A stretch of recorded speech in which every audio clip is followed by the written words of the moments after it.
Donc nous sommes sur le territoire des Coteaux, là où on a essayé de mettre en place une filière territoriale d'alimentation humaine qui permet à recréer de l'emploi et à maintenir sur place des paysans, quoi.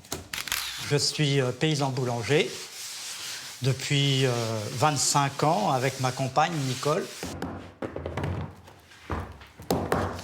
On entendait toujours parler, les anciens, qui nous disaient « Oh, autrefois, il y avait un blé dans les Hautes-Pyrénées qui était génial, qui était super. » Et à un moment donné, ils disaient « On retrouvera ce goût. » C'était la Madeleine de Proust, un peu, des anciens.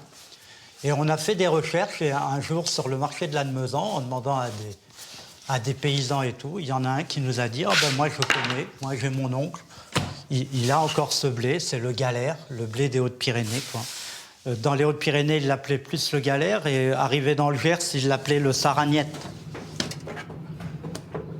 En retrouvant cette variété, donc le galère, et en la travaillant, on s'est aperçu que plein de gens qui ne digéraient plus les blés se sont mis de nouveau à pouvoir manger du pain. Et voilà.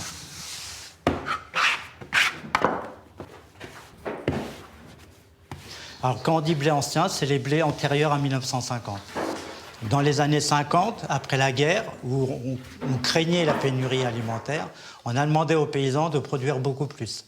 Et en produisant beaucoup plus, on a dit on va vous donner des variétés qui permettent de produire plus. Et ils ont vendu donc les semences et les engrais qui allaient avec. Et on a abandonné les anciennes, qui elles n'étaient pas du tout adaptées aux engrais de synthèse.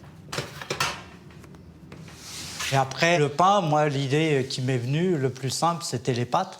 Je pense que le pain et les pâtes, c'est les deux produits un peu qui aident, qui sont vraiment le quotidien dans l'alimentation des personnes, quoi. Mais faire des pâtes, mais avec quoi? Donc on a fait des recherches, enfin, plutôt le groupement d'agriculture biologique a fait des recherches. C'est comme ça qu'on est tombé sur les poulards. Les poulards, qui sont des variétés donc, très anciennes, en fait. Hein, les premiers poulards, les premières recherches montraient que 2-3 000 ans avant Jésus-Christ, voilà, il y avait déjà des poulards sur la planète, quoi. Donc on a fait pendant 1 an, on a fait des pâtes ici avec une petite machine à pâtes qu'on faisait sécher et on a fait goûter aux gens. Nous, on fait les marchés pour vendre le pain et en même temps, on a fait goûter les pâtes. On a dit, oh, voilà, c'est un produit qu'on voudrait lancer. Dites-nous si ça vaut le coup, si c'est intéressant. Les retours ont été fantastiques. Les gens nous ont dit « Ah non, mais c'est génial, il faut continuer, il faut faire des pâtes, il ne faut pas vous arrêter et tout ». Si bien qu'on a créé comme ça l'Odyssée d'Angrain, qui est une société coopérative d'intérêt collectif. On est 80 sociétaires aujourd'hui, et sur les 80 sociétaires, en fait, il y a 15 paysans, c'est tout. Tout le reste, c'est de la société civile, on dirait maintenant, même si les paysans, ils font partie de la société civile. C'est cette aventure humaine qui fait redonner la fierté aux paysans.